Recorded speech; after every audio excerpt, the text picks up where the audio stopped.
Welcome to Inside Media Relations, the podcast for PR people serious about getting their stories covered.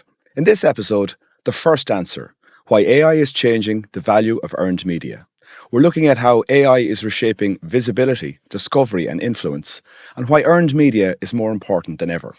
I'm joined by Johnny Bentwood, Global President of Data Analytics at Golan. We will explore how brands are adapting to a world where audiences are increasingly getting answers from AI systems instead of search engines. We'll discuss AI visibility, generative engine optimization, and what communications need to do to remain visible in the AI age. Let's get inside media relations.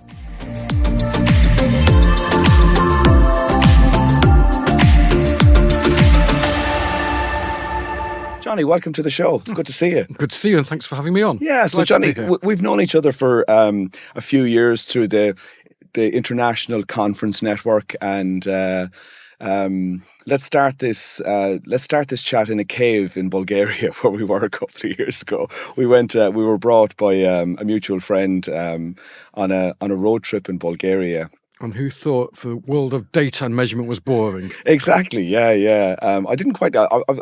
It was roasting that day. I was a little bit trepidatious at the start as we went down the ravine. I thought, where are we going? But we got to talking that day about some of the work that you do at Golan, and your career path has been really interesting. And I'm really interested at the start just to tease out what you do. And I know some of it is about communication measurement.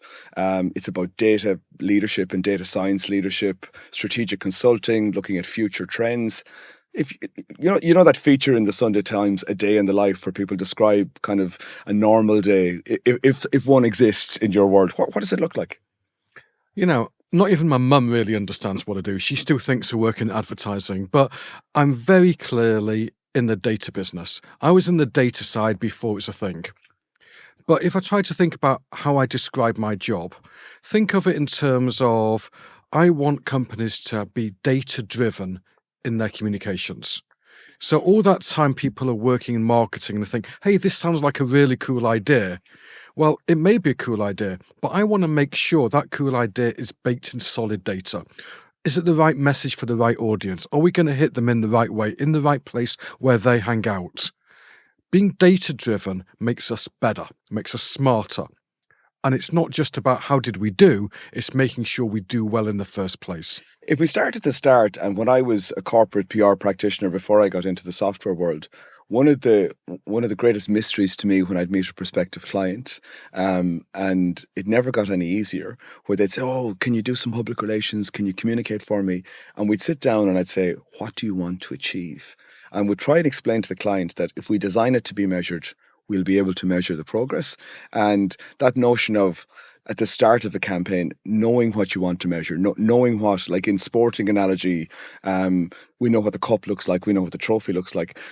Is it correct in saying that in a lot of these cases, like, understanding what you're trying to measure is a good place to start? It is, but you'll find that people don't know where to even start thinking about that.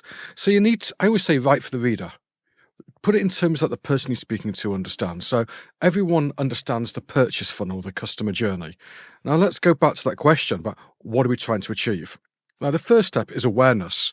So if people aren't aware of you, then okay, that's what we're going to be measuring. And the kind of metrics you look at that may be share of reach across your tier one audiences. Now, if they're aware of you, the next stage in that funnel is consideration.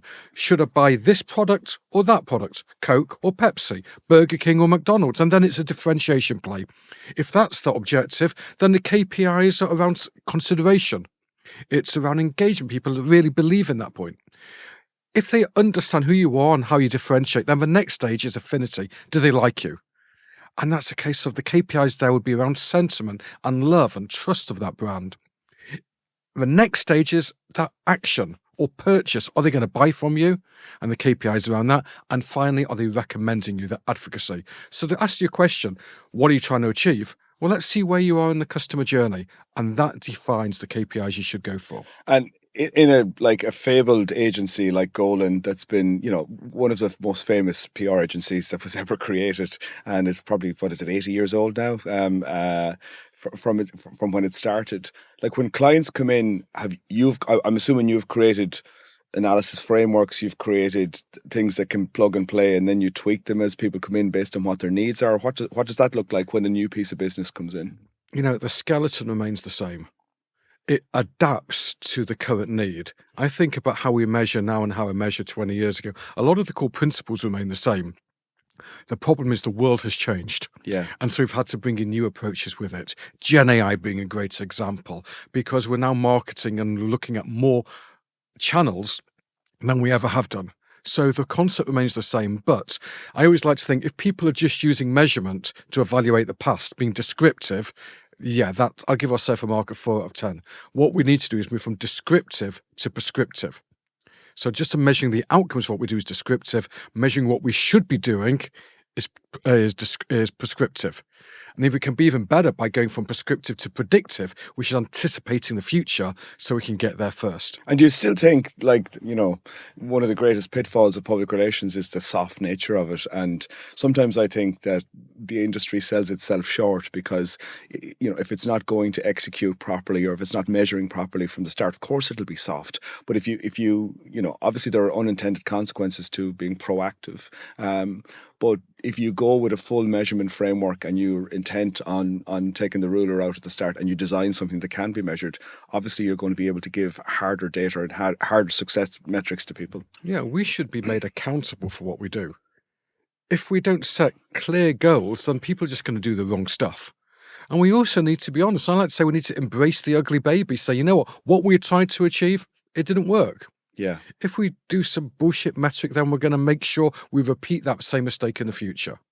So you mentioned Gen AI, and you've got a lot of domain expertise in this new area of generative engine optimization, and I want to talk about that. And you have a manifesto, and when I heard it first, I'm a sucker for a manifesto. I love a good clarion call to action. Could you read the manifesto first? Because when I heard it, it really plugged me into the new reality of AI, what it means for communicators, and this for public relations communications, the huge opportunities there to reframe ourselves and to be completely aligned with this new wave. Yeah, be delighted to.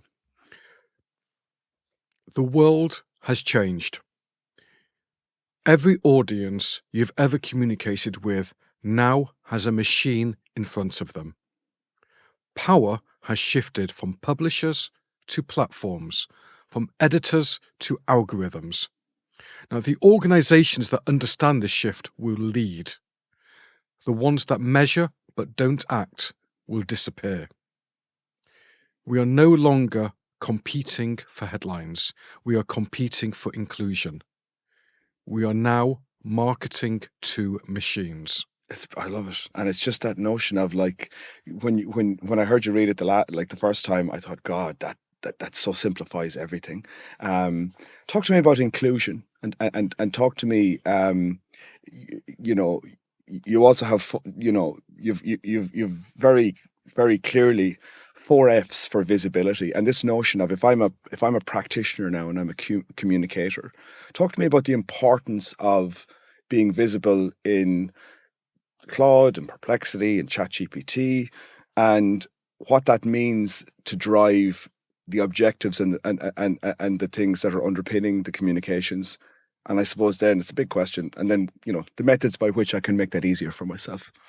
Well, let's just say why it's important first. I mean, people have been talking about Gen AI for years now, and it sort of came about when I realized that people were picking up their phones and they were scrolling past all those results that came in and say, oh yeah, that's sponsored, they bought those keywords, and they scroll past them.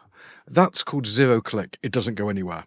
But now people pick up the phone, they ask that same question to Gen AI and they go, bloody hell, that's perfect. I'm just going to accept that first answer. And I find that shocking. What that actually means is people have gone from critical thinking, where they sort of scroll past those results, to anchor bias, where that first answer that comes in, they go, yep, I love it.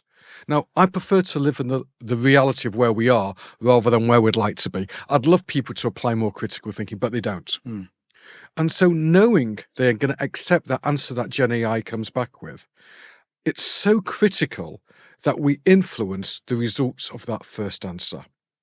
And what I've done is I've put together a framework, I call it the 4Fs, that has to be practical so that anybody who listens to this can think, I know what I can do tomorrow to make a head start into be influencing that results that come in. And before you go into the 4Fs, it's important to say, like, earned media is hugely significant in this new world. Tell us a little bit just about the data behind that. So we have looked across millions of different citations, hundreds of different brands, and there's a few stats that always come out. The most shocking one is that around 70 to 95% of all AI citations are driven by earned media. That's incredible. It is incredible. It's not coming from advertising. It's not coming from paid discovery. It's coming from earned media. Around 8% typically comes from social media. And you know what that's not? It's not Instagram. It's not TikTok. It's not Snapchat. It's Reddit. It's YouTube. It's LinkedIn. And the final, just a few small percentage points, is on owned media, your own websites. So that huge chunk is coming from earned media. So that, as you said, that's the pitch we're playing on now. Well, PR has traditionally been the people in the background. It's like, this is incredible. The most impactful impact in modern times on Gen AI, the biggest influence is PR, because who understands PR more than who understands earned media more than PR? That's what we do day in, day out, and we know how to make a difference. And isn't this a huge shot in the arm to the profession? And there was a whole thing about us losing ground to search engine optimization, and that being the place where the marketeers were, and this huge blurred area. And it seems from the way this discussion is framed now that there's huge power in the core skills of public relations in the current context. I really feel sorry for the people who are SEO based, because their time is up. Last year when I talked about it, was 65% of searches were zero click. That's 65% of SEO goes nowhere. The CEO of Condé Nast said last week that they're expecting it to be 100% of searches go nowhere. SEO is dead. I'm really sorry, but there's a new game in town. And that game is GEO, Generative Engine Optimization. So tell us about the four Fs in helping people to I suppose, to frame their outreach and how they can get better. The first F is, can you be found? It's as simple as that. So think about the things that may mean you can't be found. So if you've got a paywall on your website, you can't be found. Axios, I had a $6,000 subscription to Axios. They gave me a refund because they took away their paywall, because they want to be found. If your site is built on JavaScript, like lots of websites are, because it's beautiful, it's great for humans, it's rubbish for machines. Gen AI cannot read JavaScript.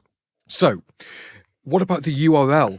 What can you do to optimize that URL to make it more visible for Gen AI? So all these things make a difference. So the first, you used a good example earlier on where you've included the current year in a URL. Yeah, if you just put -2026 at the end of your URL, it increases your chance of being cited by Gen AI, along with a few other tips, by 11.4%. So, number one, can you be found? Get rid of paywalls, get rid of JavaScript on your main content pages, improve your meta description, optimize your URLs. Those things make a huge difference.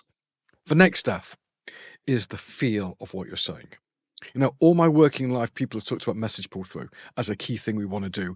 Is the customer using the language of my brand? And that was great. Not anymore.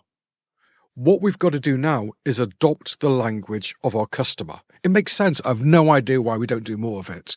But if someone asks a question, what is the best widget in Dublin? If my answer is the best widget in Dublin is this, it's almost a carbon copy of the question. That's why Gen AI would pick it. So if we can copy that same language. And it's interesting on feel. Like, I know with our customer success people, with the consent of the users of Media HQ, we record a lot of calls. And the best marketing material is to describe your product the way the users are talking about it. Yeah. Talk about their problems in their terms. Who knew? Like, it's like eureka. Yeah. And you gave a good example earlier of of FAQs being framed in different ways. Yeah, so I mean, this comes down to the format, the third F. Now, in the format, what we need to do is remember how Gen AI works. It's got a quarter of a second as soon as it's read your question, your prompt, to scour the world and come back with an answer. Now, if you write your content, if you want to get the first answer, you need to write answer first content. So if you write it in a way that is most likely to get picked up. So if people ask you a question, is that question written as an FAQ? If people say, should I buy this or that? If you list it as, I've got a listicle explaining why we're good and why we're bad compared to our different competitors, Gen AI would just love to copy and paste that. So that format is going to be fantastic. So think how-to guides, FAQs, expert quotes, user-generated content. Take all those things with listicles and blogs, things that it can copy, H1, H2 formatting, TLDRs. Gen AI loves that. The fourth F is freshness. Gen AI has a recency bias. That amazing piece of content, that white paper I wrote that I published in October last year, great. But something that gets published last week is even better. Gen AI likes that freshness, that recency bias. And this is one of the hardest things for practitioners to think about because we work in tentpole moments. We think about summer holidays, back to school, Valentine's Day, Christmas, and we think about those tentpole occasions and we'll do something for that moment in time, that tentpole. But what do you do in between those moments? That's why we need to have a rolling thunder, that always-on approach that is churning content out for the machine. And it's that PR skill of a hook and something that's interesting and something that, I have an equation that says a raw idea plus an angle equals a story. So once you hook it in with an angle or a hook, it becomes interesting. Well, the thing is, I'm going to disagree with you here. Yeah. Actually, I don't care about what you just said. Yeah. Because this rolling thunder is not for you. Yeah. I'm chucking out content only for the machine to read. Okay. Just as much as I'm putting a press release on the wire, not for journalists. No, I'll call the journalist up. I know them. I'm putting it on the wire, going to 5,000 websites. It's for the machine. We need to stop so if the machine about, can read it, it's a gateway to everyone else seeing it. Yeah, totally. You have to go through that gate first. We need to not only market to humans, we've got to market to machines. And all these different activities we can do to make a difference is fantastic. So yeah, do your tempo moments for humans. Churn stuff out for machines. Now, those are my 4 Fs. You have a 5th F. I do have a 5th F. And it's the one with the F star, star, star. It K, is. K, Can I say the F star, star, star? Off you go. Okay. The most important F of the law is because people feel overwhelmed by all this, what they've got to do. It's just fucking get on with it. Yeah. Because people just aren't doing anything. Yes. People... Inertia is still a big thing. It is a big thing. And people say, oh, they're so far ahead. No one is doing anything. I have been analysing brands across the world from Fortune 50 companies. No one is doing a good job. And I think people are waiting for the perfect plan. Forget it. Just do one little thing.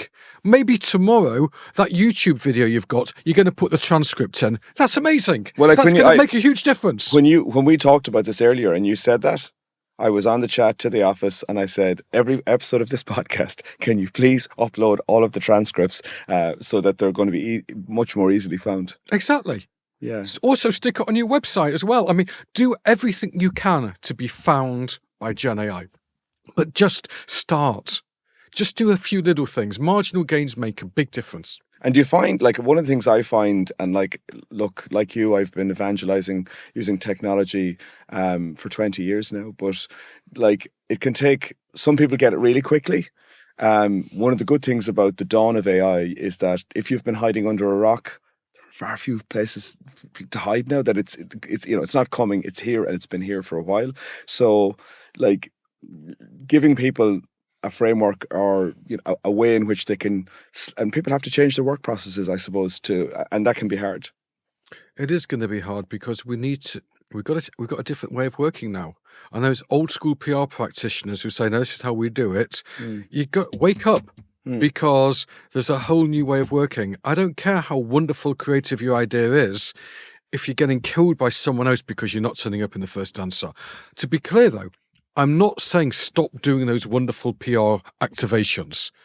I'm saying you need to do something as well. Yeah, you have to have a game plan for this other thing. Yeah. Yeah. This is an additive, not a replacement approach.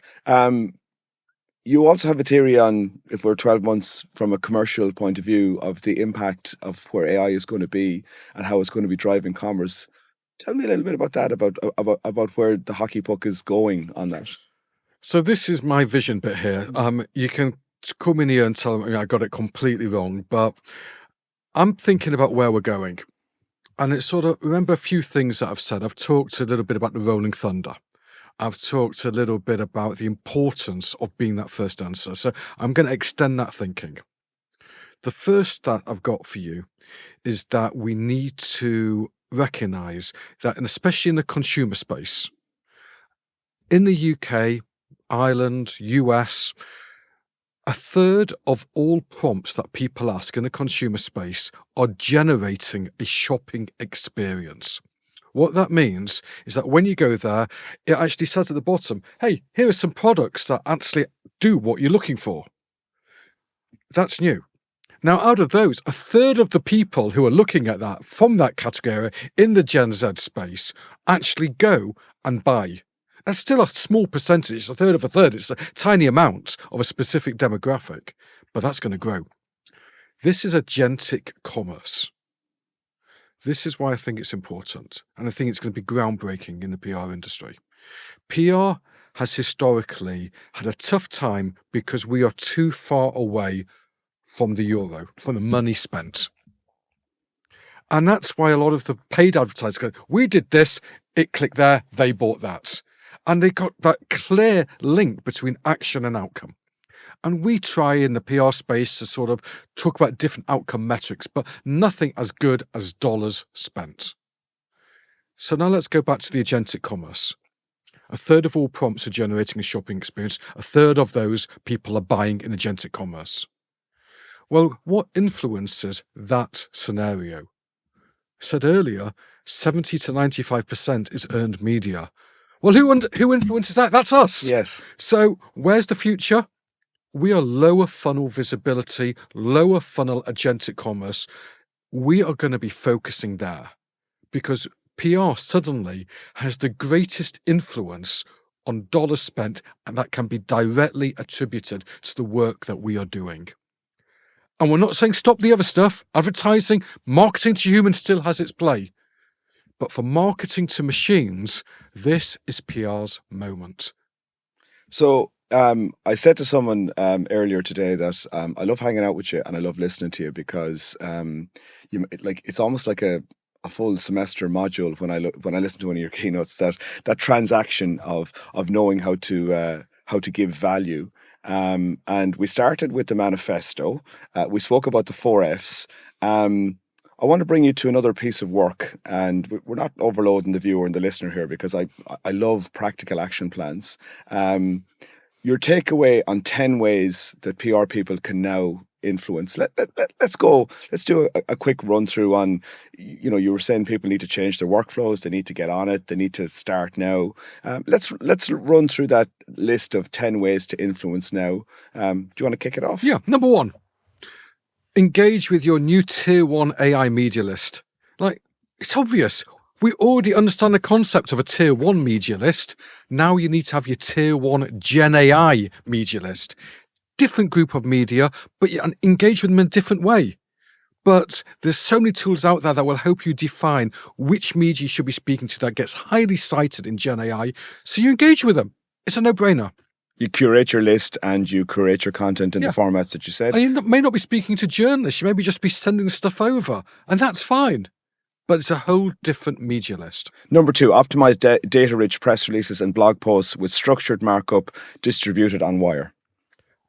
I'm going to send out press releases on the Wire all the time. We did this for Mountain Dew. In 20 minutes, ChatGPT was recommending us for that query.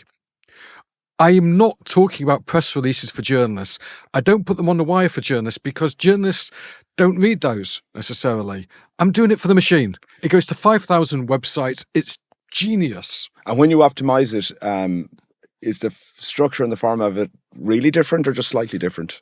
It's really different. Okay. The content's all there, but I put things in a slightly different order. Think of it like TLDRs, bullet points, things that Gen AI can copy and paste without having to rethink what you're doing. Number 3, answer first content, build FAQ pages, how-to guides, answer common AI queries. If you want to get the first answer right, answer first content. And your FAQs shouldn't be about you. It should be the questions that your customers are asking, even if it's not just about your brand. How-tos, if you're in the food place, recipes, anything, listicles, just do that answer first content. Number 4, position executives as quotable experts and create versus competitor content. This is interesting. 2 parts here. So the first bit around quotable experts. Gen AI loves stating fact. It loves even more saying an expert stated something as fact. So you've got experts in your company, use them. You've got advocates, use them. But if you think the second part of this was versus content. So let's say I'm looking for some technology. If I go to SAP's website, it's like, buy me, have a demo of me. If I go to G2, which is a reference point, it's highly cited, talks about different technology, it says, well, you could pick SAP and this is why it's good and bad, or you could pick this company, which is why it's good and bad, or this company, why it's good and bad. Gen AI is going to go to that firm, G2, to say, here's a bunch of content comparing good and bad for different companies. It makes it easier for Gen AI to give the answer. Number 5, produce or sponsor YouTube short-form videos with transcripts. So, simple thing everyone can do tomorrow. Every YouTube video you've got, stick the transcript in there. If you say, oh, I've got subtitles, forget that. That's JavaScript, Gen AI can't read it. Now, a load of people in PR do influence work with influencers that are going to put stuff on Instagram or TikTok. It's like, great, continue to do that. Add a clause, put it in YouTube as well. Make sure you've got the transcript. Even happy for them to say, sponsored by my brand. It's great. You're included with the transcript. And the technology is powerful enough to consume it and to find what's useful in it. Even though Gen AI can't read a video, it can read the transcript. And the Google approach, when people go there, it loves going to YouTube as the highest cited individual bit within the Google Gen AI platforms. This was like a real moment for me when I heard this about Reddit. Number 6, engage Reddit and Quora communities with listicle style answers. The power of that. So we've got to be careful with Reddit here. Mm-hmm. Let's make no mistake, Reddit is ridiculously important. It's ridiculously important even if you weren't doing Gen AI, but there's an approach to do it. Let's talk about how we do it well. First of all, get your brand as a verified brand. On your own page, you can say whatever the hell you like. You can't get banned for it. So verify your own brand and publish stuff on your own page. If there's a subdomain about your brand, if it isn't one, create one. You can own that and moderate it. But if there's a community already being there, fish where the fish are, go to that community. But critically, contribute. Don't talk about yourself. Contribute and add value. Yeah. Do it regularly. And it's going to make a huge difference. And you have to be careful. Once you promote, you're out. If you promote, you're out. If you jump in, then don't come back for 6 months, you're out. The community on Reddit are harsh, but they like having value. So contribute and add value. Number 7, and this is, when we spoke earlier, I said to you, God, it's amazing how we go back to the fundamentals. Number 7, use your own website, meta description, URL, reduce JavaScript, agent analytics. So look, at the beginning, I said just a few percentage points are influence AI citations in owned media. I predict over the next few years, that's going to become from a few percentage points to double digits, maybe even to 20th percentile. But there's things we can do. Make your meta description rich. Look at your URL slugs. Keep them tight, lowercase, no more than 6 words. Add 2026 at the end of it. If you've got key content and it's full of JavaScript, get rid of that JavaScript. And just as much as you've got Google Analytics to understand human traffic, make sure you've got the equivalent to understand when Gen AI is indexing your page, whether your page is training the Gen AI or whether you're being cited. Key metrics that make a huge difference. Number 8, amplify your presence on review sites and Wikipedia. God, I hate Wikipedia. Why? Totally hate it. It's just impossible to make a change. I have to accept the fact you that talked earlier about trying to change an address for a client and it was impossible. It took a year.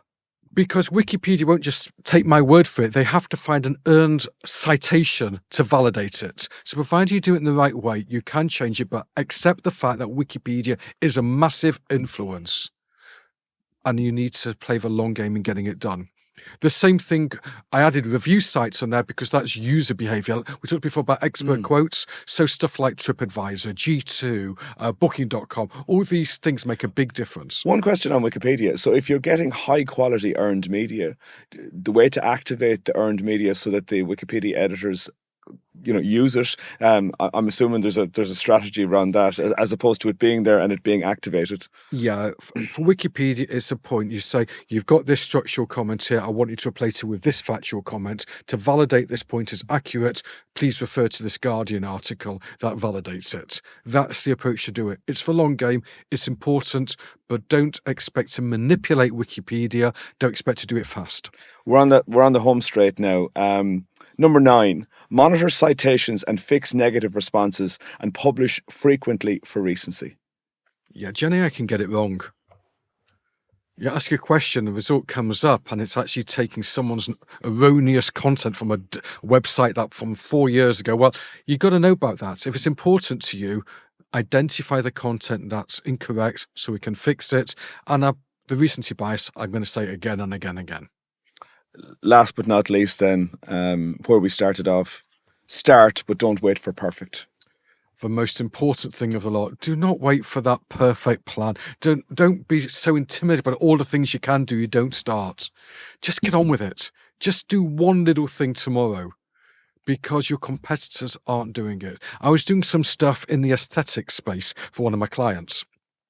The number one cited source was not any of the top 10 multi-million-dollar companies that influences what aesthetics you should get. You know what it was? It was a mum and dad blog that is written from a New Jersey aesthetic walking clinic. And they were so sick of people saying, do I buy this treatment or that treatment? So they wrote a blog saying, these are the top 5 treatments. This is what's good or bad about each of them. That was the number one cited source. Wow. So in this multi-million-dollar industry, if a mum and dad blog post is the most important source, it shows how no one's even started yet. Don't be intimidated thinking everyone's quite far ahead. No one's doing jack. Yeah. Now, if you ever get tired of the data analytics and the GEO, you should definitely get a job in PR motivation speaking. Like there's such value in what you're sharing here. From an educational point of view, like the structured education within public relations communications tends to lag way far behind what's happening for practitioners. Like when I hear all this stuff, I get so excited, so motivated, so delighted that I'm doing what I'm doing. Do you think it'll take long for people to catch up with what's happening? You know what scares me? It scares me that PR have been so subservient historically to other marketing disciplines. In a similar way to SEO, other marketing disciplines are going to say, yeah, we're going to own this. Yeah. And there's a land grab for all of this. There's a land grab going on at the moment, and I want PR to take it seriously. And when you work with multidisciplinary teams, and you have marketing, and you have SEO, and you have social, you've brand managers. Like how does that all hang together? Like the tension is different with different teams. The tension's there, and I've seen the land grab, and I've also noticed something else. Anyone can read the same PowerPoint slide until one question is asked and say, tell me more about that. And that's when the earned media, the PR teams, take over and shine because they know this stuff. Yeah. And that because you live and die by it. We live and die every bloody day. And sometimes when I'm evaluating staff from different teams, I always say, I always go back to this age-old thing. I said, give me journalism, give me public relations. You're only as good as the last good story you wrote. You're only as good as the last good bit of coverage you got. It's very simple. If you're not getting, if when I was working as a PR practitioner, if I wasn't getting good earned media, what was I doing? Well, the fact is, companies around the world, every one of them, is talking about AI transformation at the moment. They're thinking, how can we bring AI into our company to be smarter, be more efficient? I don't care about that. I'm talking to those same companies that said, good that you're doing that AI transformation. I want to talk about sales. We can help make a difference to your bottom line because this is how people, your customers, are acting, your stakeholders, your B2B colleagues. This is making a difference. And you're going to design data frameworks to capture all that information, I'm sure. The data framework is as simple as anything, but there's key metrics that count. What is your share of visibility across the most important topics that we're talking about? What position are we in ranking within that? How are we perceived versus our competitors in terms of sentiment? In the lower funnel aspect of it, what percentage of prompts are generating shopping experiences? And does our visibility position change? What merchants are recommending our products? And out of all the merchants, how much are they the most important merchant in all recommendations? There are new metrics we can be thinking about that no one's even considered before. But I also want us to get away from some of the vanity stuff that's going around. So stuff like the number of citations is a vanity metric. It means nothing. We've got to make sure that at the outset, we are using the correct data points. AMEC, the PRSA, have all gone up together and say, this is how you measure Gen AI, because we've got to do it right from the beginning. And when I suppose it's when the prompt goes in that, you're in the rankings. That's the most important thing. The most important thing is you're in the first answer. You're in the first and answer. I'm trying to get brands to pay attention. And a lot of them are trying to do the same job the way they've done it for years. And it's just trying to get them to think differently. We're not saying what you're doing is wrong, but we've got to do something extra. And how are you measuring that now, with the platforms, about where people appear in rankings and that? So there's plenty of tools out there. My personal preference is a tool called Profound. It's a great way to understand the questions that people are asking, as well as the visibility of core topics. But I want to just talk a little bit about memory, because this is where a lot of people are getting wrong. They're treating everything equally. So let's say I wanted to buy something. Earlier today, I had a great slice of pizza. Where was it from? Bambino. It's like an American pizza in Dublin. It was great. And if I asked ChatGPT about where I can get a Bambino, it sort of learned that, okay, maybe I'm after a discount thing, I'm after fast food. So maybe in a couple of weeks' time, I want to go out for dinner and ask a recommendation. It maybe suggest other kind of more economical, fast food, Instagram exciting kind of restaurants, because it remembered what I asked for last time. We need to take memory into account. We've got to be careful. So think about where the audience is. I like to think about what kind of phone do they have. Yeah. So if you're in the States, you've typically got an iPhone. iPhones use ChatGPT because it's inbuilt into it. Therefore, I would think about that as the main platform. In the Nordics, it's more Google. Okay. Because they've got Android phones. So think about the phone they've got. If in business, it tends to be more Copilot. Okay. So think about the audience and build that into how you're doing your measurement. We finish every episode with the rapid fire round. So let's get into it. We have 5 quick fire questions to really get a sense of you as a communicator. Question number 1. What is one media moment that has changed how you work? This would have been around 20 years ago when I was working at Edelman, and people were saying, yeah, we've got to measure these influencers, and everyone only did it by how many followers they had. And I thought, but why are we doing it that way? Surely we'd be talking about relevance and engagement. And I thought, let's not do it the way it's always been done. Let's do it differently. And that pivoted my career immediately. Okay. And so that was around like a social media index. It was. It's called a social media index, and it became a little meme in its own right. Brilliant. Question number 2. Give me one example of something that failed that you learned from. That having the best data doesn't mean anyone listens to it. Okay. It makes no difference how smart you are, makes no difference how insightful you are if you don't write for the reader. It's just as important to be a good storyteller as it is about having the great insight. The real art is taking stuff away. So all you've got left is a clear, defined story. So you're using the data to tell the story. Use the data, but you don't need to kill people with hundreds of graphs and charts. I'd be really happy with 1 picture and 6 words. Number 3, what one universal belief about public relations do you think is wrong or overstated? People think PR is about spin. The best PR actually does the opposite. It removes the spin. It's about making the truth interesting, clear, and impossible to ignore. And it's a lot more, it's easy to categorize it as spin into a box. All the detail we've discussed since the top of the program. Number 4, what is one piece of advice that you wish you'd had earlier in your career? I would say be interested, not interesting. If you're interested in things, you seek learning, continuously learn, continuously think, why, how, what could be different? Is this the best way? If you're interesting, it's just telling more stuff. Be interested in things. Curiosity is a superpower. Love I it. said to my head of HR, like, if we could all retire with a huge bank account if we could actually invent a universal curiosity test that got good employees in the door. And we've experimented with it in many different ways. Most recent one was we got people in for a design job and we gave them 2 hours of discovery but didn't tell them what they were trying to discover. So they literally had to ask a whole load of questions. That's great. And at the end of the discovery period, if they hadn't done the discovery, they would fail whatever test was coming. And that was the most effective one we did, actually. Oh, I love that. Yeah. Last question then. What book do you think everyone in your job should read? It's not a book about data or PR. It's The 1 Minute Manager. It's a short book by Ken Blanchard and Spencer Johnson. And it basically summed up as you can get a lot done in 1 minute.